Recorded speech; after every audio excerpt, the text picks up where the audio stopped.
Hello friends, बहुत बहुत स्वागत है आपका मेरे चैनल मिस्टिक में। आशा करता हूं आप सब मजे में होंगे। दोस्तों, आज मैं आपसे बिल्कुल ही एक सत्य घटना शेयर करने जा रहा हूं जो कि गीता प्रेस से प्रकाशित हुई एक पुस्तक में छपी है। भक्त श्री राम शरण दास जी की आंखों देखी घटना है ये, और इसे सुनने के बाद आपको ये विश्वास हो जाएगा कि सनातन धर्म ही एकमात्र धर्म है, बाकी सब तो बस कहिए कि ढकोसलाबाजी है। कैसे इसमें एक ईसाई पादरी, एक जो फादर होता है चर्च का, वो जा रहा था हिंदुओं को कन्वर्ट करने के लिए ईसाई धर्म में। वो सनातन धर्म के दिव्यता को देख के चौंक गया और एक कट्टर हिंदू बन गया। आप इस पूरी कथा को ध्यान पूर्वक सुने ताकि सनातन धर्म में जो आपकी श्रद्धा है वो और दृढ़ हो जाए। तो कथा कुछ इस प्रकार है।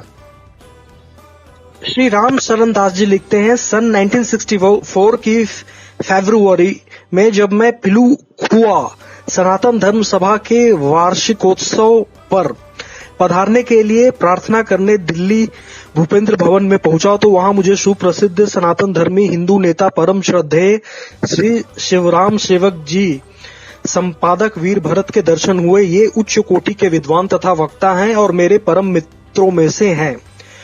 श्रद्धेय श्री राम सेवक जी ने मुझे देखते ही कहा, अच्छा भक्त राम शरण दास जी, आप आ गए। मैं तो आज ही आपके पास एक आश्चर्यजनक बिल्कुल सत्य घटना लिखकर भेजने वाला था।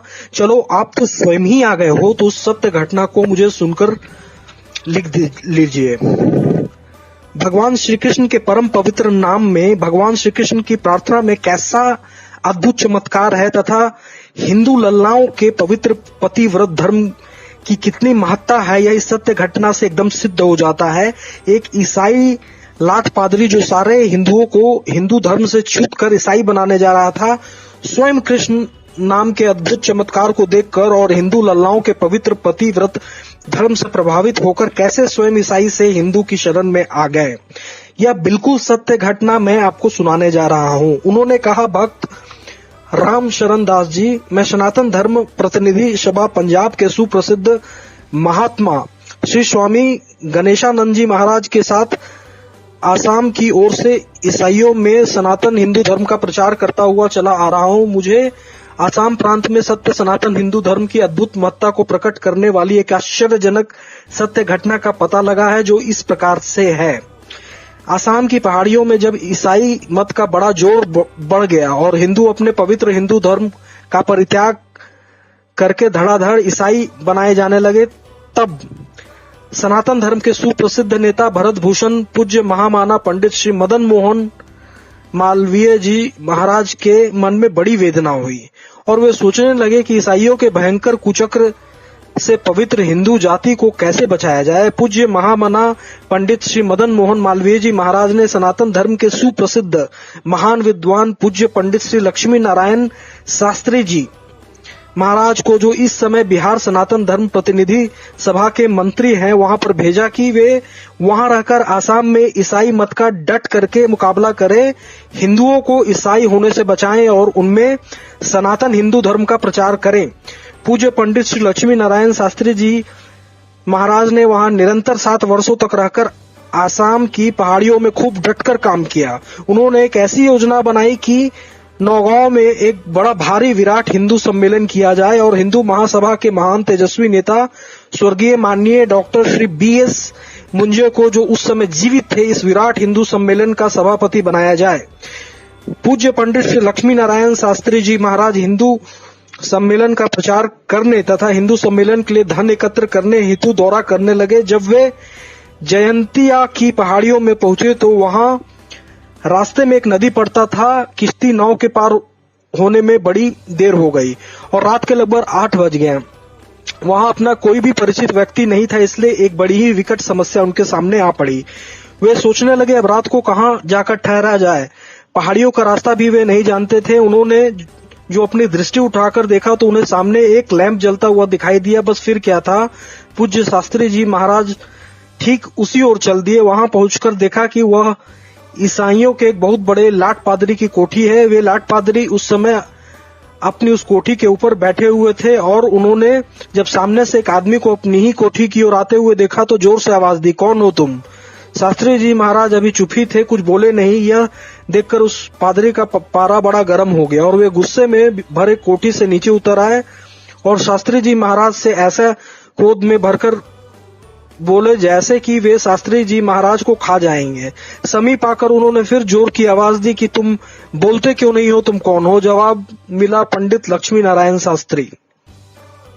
अमृत बाजार पत्रिका, आनंद बाजार पत्रिका में तथा और भी कई पत्र पत्रिकाओं में पूज्य पंडित श्री लक्ष्मी नारायण शास्त्री जी महाराज की छाया चित्र और उनका शुभ नाम छप चुका था। चित्र के नीचे छपा हुआ था कि भारत भूषण महामना पंडित मदन मोहन मालवीय जी महाराज द्वारा आपको अपना प्रतिनिधि बनाकर आसाम की पहाड़ियों में हिंदू संस्कृति के प्रचार के लिए भेजा गया है।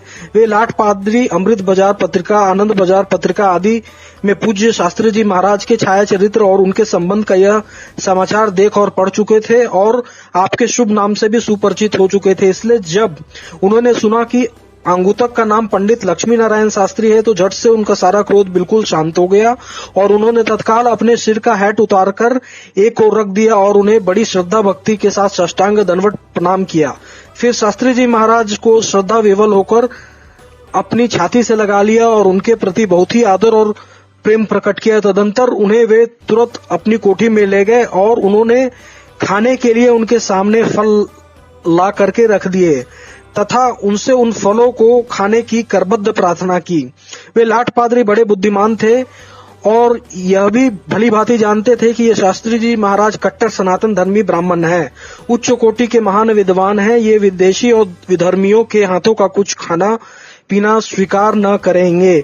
इसलिए वे तुरंत शास्त्री जी महाराज को अपने पास के ही सनातन धर्म के एक देव मंदिर में ले गए। देव मंदिर के पुजारी ब्राह्मण को अपने पास से रुपए देकर बोले कि पुजारी जी महाराज, ये एक बड़े ही उच्च कोटि के विद्वान ब्राह्मण शास्त्री हैं, आप इन्हें हमारे ओर से आटा, घी, साग, सब्जी आदि सब सामान लाकर भोजन बनाकर खिलाओ और रात्रि में अपने स्थान पर अपने पास ही ठहराओ। इन्हें अब किसी प्रकार का कोई कष्ट न होने पाए, इस बात का पूरा ध्यान रखो। पूज्य शास्त्री जी महाराज को उस ईसाई लाट पादरी का यह अद्भुत प्रेम भाव और अपने प्रति इस प्रकार का आदर भाव देखकर बड़ा ही आश्चर्य हुआ कि मैं तो एक कट्टर सनातन धर्मी हिंदू हूँ और ये एक कट्टर हिंदू द्रोही ईसाई लाट पादरी हैं। ये हिंदुओं को ईसाई बनाने पर तुले हुए हैं और इसके विपरीत मैं इनका घोर विरोधी हूँ तथा इनके बनाए हुए ईसाइयों को पुनः हिंदू बनाता हूँ। फिर भी ये मुझे अपना घोर शत्रु न मानकर मुझे ऐसा अद्भुत प्रेम कैसे करते हैं, इसका कारण क्या है? उन्होंने उस लाट पादरी से इस प्रकार अपने प्रति अद्भुत प्रेम करने का कारण पूछा तो उन लाट पादरी शास्त्री जी महाराज ने कहा कि पंडित जी महाराज, अब इस समय थके हुए हैं और रात भी कुछ अधिक हो गई है, इस समय आप भोजन करके विश्राम कीजिए। मैं प्रातः काल आपके पास अवश्य ही आऊंगा, तब मैं उस समय आपको अपने जीवन की सब बातें बताऊंगा। लाट पादरी यो कहकर अपने कोठी चले गए। मंदिर के पुजारी ने लाट पादरी को दिए पैसों से आटा, घी, साग, सब्जी आदि सब सामान लाकर भोजन बनाया और शास्त्री जी महाराज को बड़े प्रेम से खिलाया। शास्त्री जी महाराज रात्रि को पुजारी जी के पास सो गए। प्रातः काल होने पर लाट पादरी साहब पूज्य शास्त्री जी महाराज के पास आए और बड़ी श्रद्धा भक्ति के साथ उन्हें प्रणाम किया। फिर शास्त्री जी महाराज को अपने साथ अपनी कोठी पर ले गए। वहां उन्हें उच्च आसन पर बैठाकर अपने जीवन की सत्य घटना शास्त्री जी महाराज को सुनाई, जो इस प्रकार है। पूज्य शास्त्री जी महाराज, मैं पहले हिंदू ही था, जाति का ब्राह्मण था और मेरा नाम दामोदर उपाध्याय था। मेरे पूज्य पिताजी आजमगढ़ जिले में रहते थे। गरीबी बहुत थी, इसीलिए मेरे पिताजी जयंतिया की पहाड़ियों में रोजगार की तलाश में चले आए थे। इधर हमारी माताजी मर चुकी थी। हम अपने पिताजी के 2 पुत्र थे। दुर्भाग्य से हमारे पूज्य पिताजी बीमार हो गए और बहुत बीमार रहने के पश्चात चल बसे। पैसा हमारे पास में था नहीं। हम दोनों ही भाई अभी छोटे छोटे बहुत बच्चे थे, इसीलिए कुछ लोगों ने मिलकर हमारे पिताजी के मृतक संस्कार का प्रबंध कर दिया। अब क्या करते, माता पिता खोकर हम दोनों भाई इधर उधर आवारा घूमने लगे। हम बड़ी ही घोर विपत्ति में फंस गए। हमें उस समय कोई रोटी दे दे तो हम रोटी खा ले और नहीं दे तो भूखे प्यासे मारे मारे डोला करे। हमारी उस समय बड़ी दयनीय दशा थी। कुछ दिनों के पश्चात हमारी इस दयनीय दशा को देखकर हमें एक ईसाई के यतीम खाने में दाखिल करा दिया गया। कुछ दिनों के पश्चात एक और घोर विपत्ति मेरे ऊपर आई। मेरा छोटा भाई भी पेट की भयंकर बीमारी के कारण चल बसा। अब तो मैं बस अकेले ही रह गया। अब ईसाई स्कूल में शिक्षा ग्रहण करने लगा। ब्राह्मण घर में जन्म होने के कारण यहाँ विद्यार्थियों में अव्वल दर्जे में था। इस तरह से बीए पास करने पर मुझे अमेरिका के ईसाई मिशन में पादरी बना दिया गया। रहन सहन की सब सहूलियतें मुझे दे दी गई। अब तो मैं बड़े ही सुख से अपना जीवन व्यतीत करने लगा। मेरी योग्यता की ऐसी छाप उन लोगों पर पड़ी कि उन लोगों ने फिर आगे चलकर मुझे कुछ दिनों के पश्चात ट्रेनिंग के लिए अपने ही खर्चे से अमेरिका भेज दिया। अमेरिका में मैंने एमए करने के पश्चात डॉक्टरी की डिग्री भी प्राप्त कर ली और इन असम की पहाड़ियों में मैं लाट पादरी बनकर भेज दिया गया। एक एमए पास सुंदर ईसाई लड़की से मेरी शादी भी कर दी गई।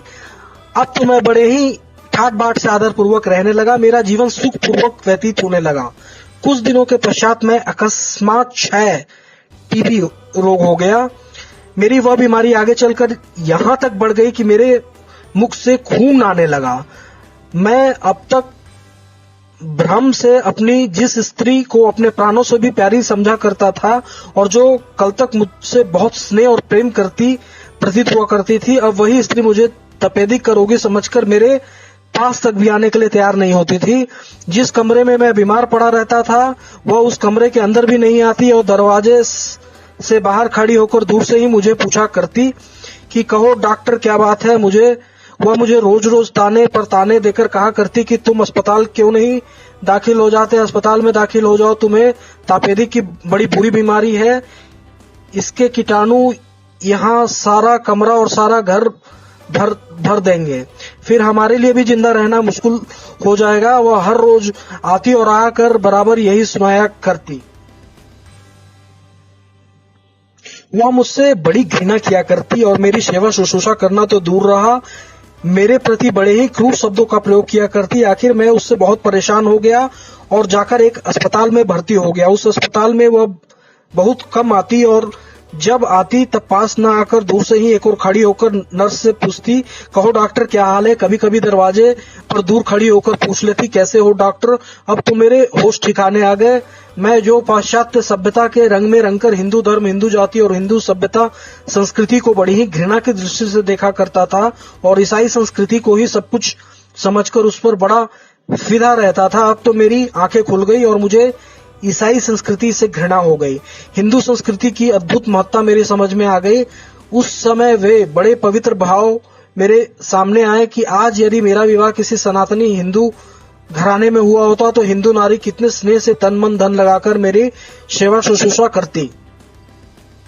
मैंने मन ही मन बहुत दुखी होकर भगवान श्री कृष्ण की शरण ली और भगवान श्री कृष्ण से यह करबद्ध प्रार्थना की कि हे प्रभु श्री कृष्ण, एक बार कृपा कर किसी प्रकार मुझे इस भयंकर बीमारी से मुक्त करा दो। मैं शपथ खाकर कहता हूँ कि मैं ईसाई लड़की को तुरंत तलाक देकर किसी गरीब अनपढ़ भारतीय हिंदू लड़की से विवाह करके सुख से दिन व्यतीत करूंगा और इस ईसाई मत को तिलांजलि देकर तुम्हारा भजन कर अपना जन्म सफल करूंगा। भगवान श्री कृष्ण का स्मरण करके और भगवान श्री कृष्ण की करुण प्रार्थना करने से मैं कृतकृत्य हो गया। मेरी करुण पुकार भगवान श्री कृष्ण ने सुनी और उस अत्यंत भयंकर रोग से छुटकारा पा गया। मैं भगवान श्री कृष्ण की कृपा से बिल्कुल स्वस्थ हो गया। शास्त्री जी महाराज, अब तो मैंने अच्छे होते ही सबसे पहले उस उल्टा ईसाई स्त्री को तुरंत तलाक दे दिया और लाट पादरी के जो कानूनी बंधन थे वे भी समाप्त कर दिए। भगवान श्री कृष्ण की ऊपर यह बड़ी ही अद्भुत कृपा थी कि जो भगवान श्री कृष्ण ने ठीक मौके पर आपको मेरे पास भेज दिया। शास्त्री जी महाराज, अब आप देर न करें, मुझे तुरंत भगवान के मंदिर ले जाकर मेरे लिए भगवान का परम पवित्र श्रीमद् भागवत चरणामृत देकर हिंदू धर्म का अमृत पिला दें और मुझे अपने हिंदू धर्म की शरण में ले ले। पूज्य पंडित श्री लक्ष्मी नारायण शास्त्री जी महाराज तुरंत दौड़े हुए मंदिर गए और उस मंदिर से परम पवित्र श्री भगवत चरणामृत लाकर उस लाट पादरी हिंदू धर्म में दीक्षित किया। उसके बाद कुछ दिन पास रहकर उनको श्रीमद् भागवत गीता का अमृत पान कराया। इस प्रकार लाट पादरी सनातन हिंदू धर्म की शरण में आ गया। जो लोग अपने को सनातन धर्मी और हिंदू कहते लज्जा का अनुभव करते हैं, क्या वे इस आश्चर्यजनक सत्य घटना से कुछ शिक्षा लेंगे? श्री कृष्ण स्मरण में और सत्य सनातन हिंदू धर्म में क्या अद्भुत शक्ति है, इसे जानकर और सत्य सनातन धर्म की शरण ग्रहण कर क्या वे अपने और अपने कुल का कल्याण नहीं करेंगे? बोलो सनातन धर्म की जय। मित्रों, मैंने ये सत्य घटना जो कि श्री राम शरण दास जी भक्त के साथ घटी है वो आपको बताया। इस सत्य घटना से ये प्रूफ होता है कि सनातन धर्म कितना उदार है। भगवान ने धर्म सिर्फ एक ही बनाया, सनातन धर्म। जैसे जैसे कलयुग आगे बढ़ा, आप देखेंगे सतयुग में पूरे ब्रह्मांड में सिर्फ सनातन धर्म था। त्रेता धर्म में कुछ राक्षस हुए, सनातन धर्म को हानि हुई। और द्वापर में उनकी संख्या और बढ़ी, तरह तरह के मत पंथ और आ गए। और कलयुग जैसे जैसे प्रोसीड कर रहा है, सो कॉल्ड धर्म, मैं ज्यादा टिप्पणी तो नहीं करूंगा, लेकिन ये सिर्फ आदमी को नरक ले जाने का एक दूसरा रास्ता है। या इसमें पाप को, व्यभिचार को और भी जितने दूषित कर्म है सबको सही ठहराने का कोई न कोई तरीका है। और व्यक्ति में जो गिल्ट की भावना है उसे खत्म कर देता है। शराब पीना बिल्कुल सही है, मांस खाना बिल्कुल सही है, वेश्यावृत्ति करना बिल्कुल सही है, चोरी करना बिल्कुल सही है। ये सारी की सारी चीजें को महापातक माना गया है हिंदू धर्म में। और इसमें से कोई एक भी थोड़ा भी करने पे व्यक्ति को महान पाप लगता है, जिसका प्रायश्चित करना पड़ता है। हिंदू धर्म में यहाँ भले ही कुछ आपको ज्यादा मेहनत करना पड़े, थोड़ा संयम से रहना पड़े, इंद्रियों को कसना पड़े, इसका परिणाम अमृत आएगा। अमृत का मतलब क्या है कि ये शरीर तो दोस्तों बस एक क्या कहिएगा, खोल है। जैसे खोल होता है ना, कुछ खोल पहन लिए, ऐसा बहुत सारा खोल आप पहले भी पहन चुके हैं, इसको हम लोग डिस्कार्ड कर देते हैं जब इसकी जरूरत नहीं रहती है। लेकिन उसके बाद क्या, उसके बाद आप हमेशा के लिए अमर होके भगवान नारायण के धाम में चले जाएंगे, या पुण्य कर्मा बहुत ज्यादा होंगे तो स्वर्ग चले जाएंगे और वहां दिव्य भोगों का भोग भोगेंगे। दोस्तों, अगर ये वीडियो आपको पसंद आया हो तो कृपया इसे लाइक करना ना भूलें और चैनल को सब्सक्राइब करना ना भूलें। अगले वीडियो में मैं फिर एक रोचक जानकारी के साथ आपके सामने प्रस्तुत होऊंगा। तब तक के लिए धन्यवाद।